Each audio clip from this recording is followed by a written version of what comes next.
শুরুতে এসে ভারতের বিরুদ্ধে গরম গরম বক্তব্য দিয়ে মাঠের দৃষ্টি আকর্ষণ করলো। দৃষ্টি আকর্ষণ করে এখন তারা আবার ভারতের পক্ষে গুণগান গাচ্ছে। পানি যদি অস্ত্র হিসেবে ব্যবহার করো তাহলে ইলিশ কেন চাও? আমাদের একটা দুধ পাউডারের ব্র্যান্ড আছে, আপনারা জানেন নাকি? কি নাম? ম্যাজিক। ম্যাজিক। আমার নাম মফিজ, ভাড়া হচ্ছে 30। সেই বিজ্ঞাপনের আমরা ভুলে গেছি। এটা কেন বিজ্ঞাপন? যাদের মুখে দুর্গন্ধ, সেই দুর্গন্ধ দূর করার জন্য এই বিজ্ঞাপন। ভারতের অমিত শাহর মুখে দুর্গন্ধ, আমরা সরকারকে অনুরোধ করছি তার জন্য 1 কার্টুন ম্যাজিক টুথ পাউডার পাঠানো হোক, যাতে করে এই ভারতীয়দের মুখের দুর্গন্ধ দূর করা যায়। প্রিয় ভাইয়েরা, ফেলানীকে যখন হত্যা করে কাঁটাতারে ঝোলায় রাখলো, তখন ভারতের আদালত রায় দিল যে ওই বিএসএফ সদস্য সরল মনে ফেলানীকে হত্যা করেছে, অর্থাৎ অপরাধের প্রবণতা থেকে ফেলানীকে হত্যা করেনি। অথচ আজকে অমিত শাহ তার বক্তব্যে প্রমাণিত হলো যে তারা এইভাবে মেরে মেরে ঝুলিয়ে রাখতে চান। এটা একটা স্বীকারোক্তিমূলক বক্তব্য যে ভারতীয়রা বাংলাদেশি নাগরিকদেরকে কিভাবে টাঙ্গিয়ে টাঙ্গিয়ে হত্যা করে, কিভাবে হত্যা করার পরে ঝুলিয়ে রাখে, কিভাবে হত্যা করার পরে কাঁটাতারের উপর ফেলে রেখে রোদে শুকায় সেই লাশগুলো। অমিত শাহর বক্তব্যে তা প্রমাণ হওয়া কি বাকি আছে?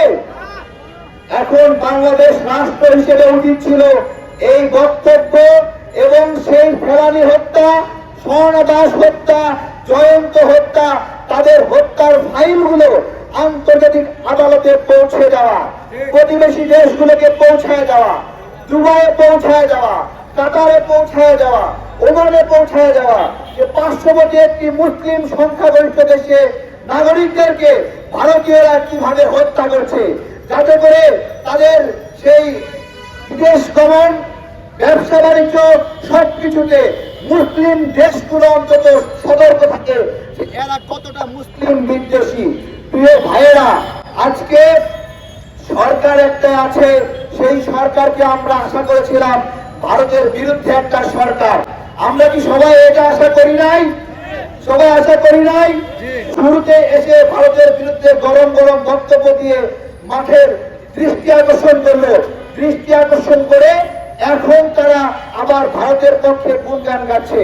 আমাদের লজ্জা লাগে। আমাদের বাণিজ্য উপদেষ্টা সে বলছে যে আমরা নাকি আবেগে কথা বলছি।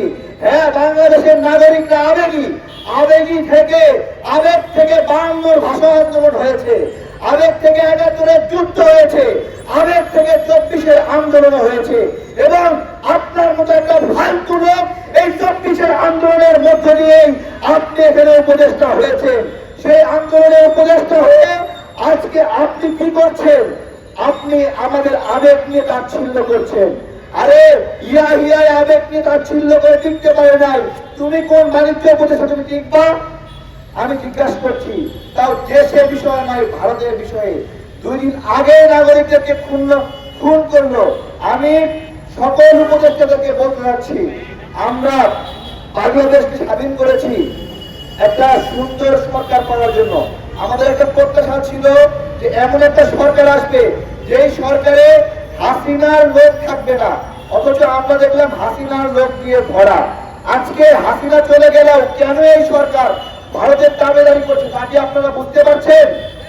বোঝা যাচ্ছে? আমরা স্পষ্ট হয়ে বলছি, ভারতের ইলিশ পাঠানো চেষ্টাও আপনারা করবেন না। ওই ট্রাকগুলো আমরা লুট করব, আটকায় দেব, নাগরিকদের মধ্যে বন্টন করব, আমরা স্পষ্ট করছি। এবং ভারতকে একটা কথা বলছি, তোমরা পানিকে ব্যবহার করো অস্ত্র হিসেবে আমাদের বিরুদ্ধে। পানি হলো জীবন, সেই জীবনটাকে ওরা অস্ত্র হিসেবে ব্যবহার করে। পানি যদি অস্ত্র হিসেবে ব্যবহার করো তাহলে ইলিশ কেন চাও? ইলিশ কেন চাও? আমরা এই সরকারের কাছে ভারতের এই আগ্রাসনগুলোর বিরুদ্ধে ব্যবস্থা গ্রহণের দৃষ্টান্ত দেখতে চাই। এবং আমরা এমনি বসে থাকবো না, প্রতিদিন এইভাবে চ্যালেঞ্জ করবো। এখানে যখন আপনারা ভারতের আগ্রাসনের পক্ষে কথা বলবেন তখনই আমরা চ্যালেঞ্জ করব।